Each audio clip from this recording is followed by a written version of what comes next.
মহারাজের স্মৃতিচয়ন স্বামী অর্পণানন্দ। এরপর যেদিন মঠে গেলাম, স্বামী প্রেমানন্দ বললেন মহারাজ বলরাম মন্দিরে আছেন। যতদিন মঠে ছিলেন মঠ যেন আলো হয়েছিল, এখন তিনি চলে যাওয়ায় মঠ অন্ধকার বোধ হচ্ছে। বলরাম মন্দিরে গিয়ে তাকে দর্শন করবে। মহারাজ বৃন্দাবনের রাখাল বালক, শ্রী রামকৃষ্ণের অন্তরঙ্গ। ঠাকুরের দিব্য লীলায় তাঁর ভূমিকাটিতে অভিনয় করতে পৃথিবীতে এসেছেন। বহু জীবনের অশেষ স্বীকৃতি বলেই মহারাজের মতো একজন মহাত্মার কৃপালাভ সম্ভব। তোমরা ধন্য। কদিন পর মহারাজের দর্শনার্থী হয়ে বলরাম মন্দিরে গেলাম। পরম স্নেহ ভরে তিনি আমাদের গ্রহণ করলেন। তারপর প্রশ্ন করলেন, আমি যে এখানে রয়েছি কি করে জানলে? আমি উত্তর দিলাম, আমরা মঠে গিয়ে আপনাকে দেখতে পেলাম না। প্রেমানন্দজি বললেন যে আপনি বলরাম মন্দিরে রয়েছেন এবং এখানে এসে আপনাকে দর্শন করতে। মহারাজ মৃদু হেসে বললেন, বুঝেছি, বাবুরামদা তোমাদের ভার আমার উপর চাপিয়ে দিচ্ছেন। কিছু পরে ঠাকুরের ভ্রাতুষ্পুত্র রামলাল দাদা এলেন। বোঝা গেল যে দাদা আসাতে মহারাজ খুব খুশি হয়েছেন। তিনি তাকে বসবার ঘরে নিয়ে গেলেন, বসতে আসন দিলেন এবং নিজে তাঁর পাশে বসলেন। কমে ভক্তরা এসে জড়ো হলেন। এসেই সবাই রামলাল দাদা ও মহারাজকে প্রণাম করছেন। যদি কেউ কখনো মহারাজকে প্রথমে প্রণাম করছেন, তখনই মহারাজ বারণ করছেন, না না, প্রথমে দাদাকে প্রণাম করো। ইনি আমাদের গুরুবংশের এবং গুরু ও ঈশ্বর অভিন্ন। আমাদের ঠাকুরের বংশের রক্তধারা দাদার ধমনীতে প্রবাহিত।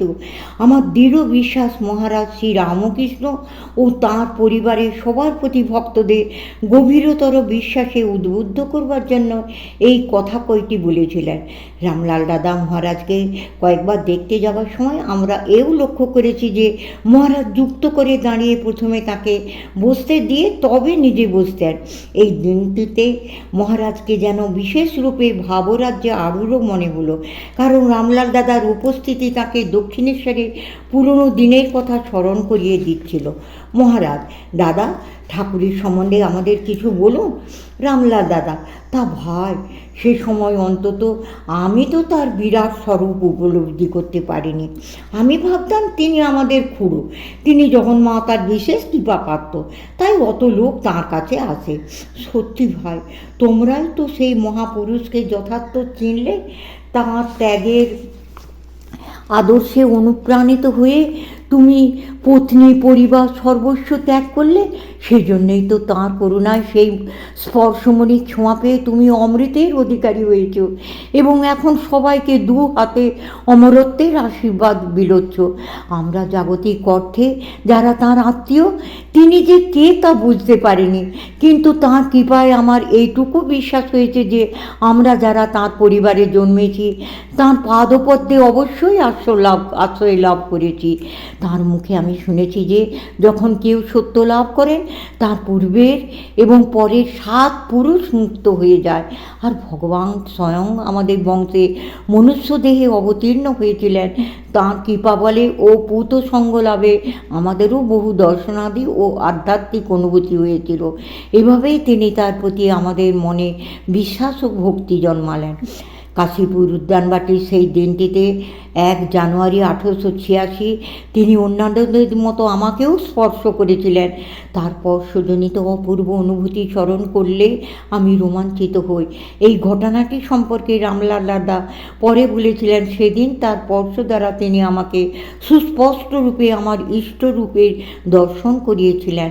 এছাড়া তাঁর সঙ্গে কীর্তন গাইবার সময় তিনি আমাকে যে তন্ময়তা দিতেন তা ভাষায় প্রকাশ করা যায় না। যে জানে সেই জানে। তিনি ছিলেন অসাধারণ। সবাইকে সম্মান করা, এই গুণটি তিনি নিজে আচরণ করে দেখিয়ে গিয়েছেন। আমাদের তুচ্ছতম কাজটুকুও করতে বলার সময় এই বিবেচনাবোধের দরুন তিনি অত্যন্ত দ্বিধান্বিত হতেন। মহারাজ, তা দাদা, গোড়ার দিকে ঠাকুরকে আমরাও বুঝতে পারিনি।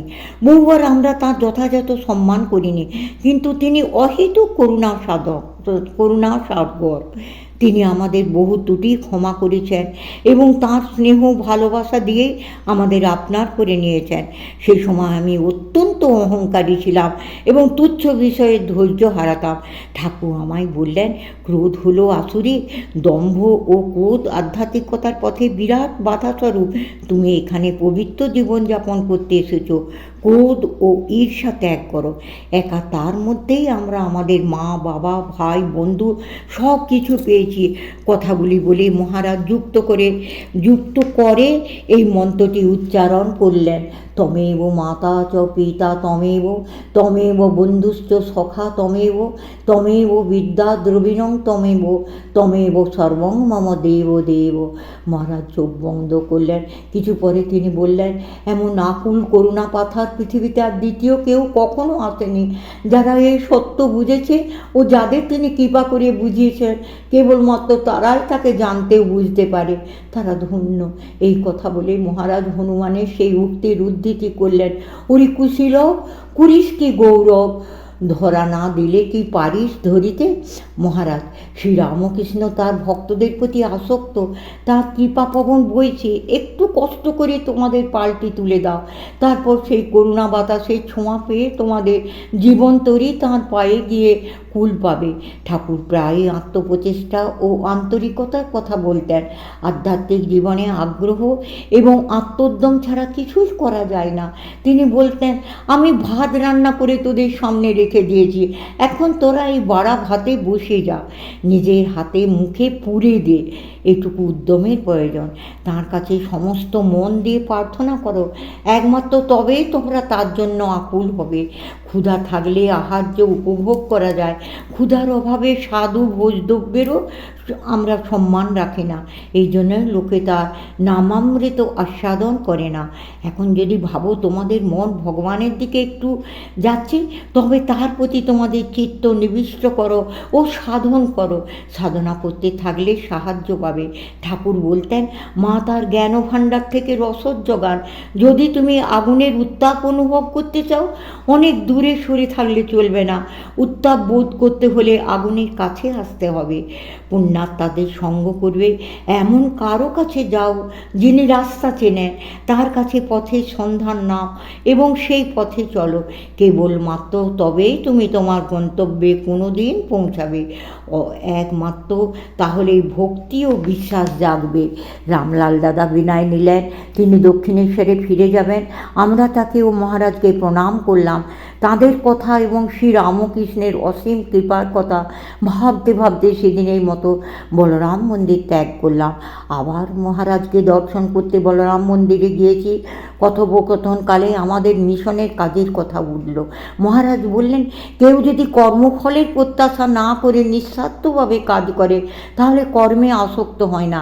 স্বামীজি বলতেন, কাজই পূজা। সবার পক্ষে কি সবসময় ধ্যান বা ঈশ্বর চিন্তা করা সম্ভব?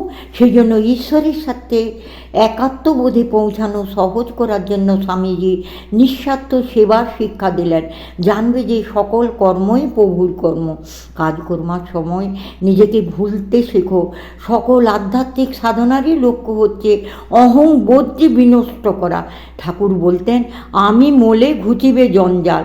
যতক্ষণ আমরা অহংভাবাপন্ন থাকি, তিনিও দূরে সরে থাকেন। ঠাকুর এই উদাহরণটি দিতেন, ভাঁড়ারে যতক্ষণ সরকার মশাই রয়েছেন, গৃহকর্তা সেখানে যান না। এমনকি যদি কেউ তাঁর কাছে কিছু চায়, তিনি তাকে সরকার মশাইয়ের কাছে পাঠিয়ে দেন। কর্ম, ভক্তি ও বিচার বুদ্ধি প্রত্যেকটি ঈশ্বর লাভের এক একটি পথ। সম্পূর্ণ হৃদয় ভরা যে ভক্তি দিয়ে ভক্ত মন্দিরে তার পূজা করে, সেই আন্তরিক ভক্তি ভালোবাসার সাথে তাকে হীন, দরিদ্র ও আর্তের মাঝে নারায়ণের সেবা করতে হবে। তুমি অপরকে সাহায্য করার কে? কেবলমাত্র যখন প্রভু তোমায় শক্তি দেন, তখনই তুমি বাস্তবিক সেবা করতে পারো। তিনি সকল জীবের মধ্যে আছেন, একথা সত্য। তবে নরদেহে তাঁর বিশেষ প্রকাশ। সেই জন্য স্বামীজি আমাদের মনুষ্য জাতির সেবায় অনুপ্রাণিত করেছেন। সেই একই ব্রহ্ম নর নারী ও সব প্রাণীর মাঝে রয়েছেন, এই বিশ্বাস মনে রাখতে হবে এবং সেই বিশ্বাস সঙ্গে নিয়ে জীবরূপী শিবের সেবা করতে শিখতে হবে। এই সাধনা করতে করতে অকস্মাৎ একদিন অজ্ঞানাবরণ উন্মোচিত হবে এবং তুমি দেখবে যে তিনিই মানুষ ও ব্রহ্মাণ্ড, এই সব কিছু হয়েছেন। তিনিই এই বিশ্বে এত বিভিন্ন রূপে প্রকাশিত ও পরিব্যাপ্ত।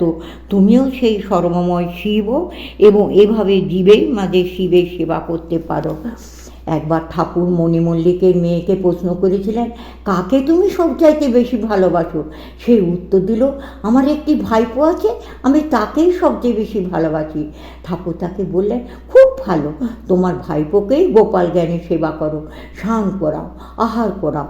সে ঠাকুরের আদেশ পালন করেছিল এবং কালে সেই ভাইপোর মধ্যেই তার গোপাল দর্শন হয়েছিল। বিশ্বাস ও ভক্তির সঙ্গে যে কোনো আধ্যাত্মিক সাধনা করো, শেষে তা তোমাকে সেই একই লক্ষ্যে পৌঁছে দেবে ক্রমশ।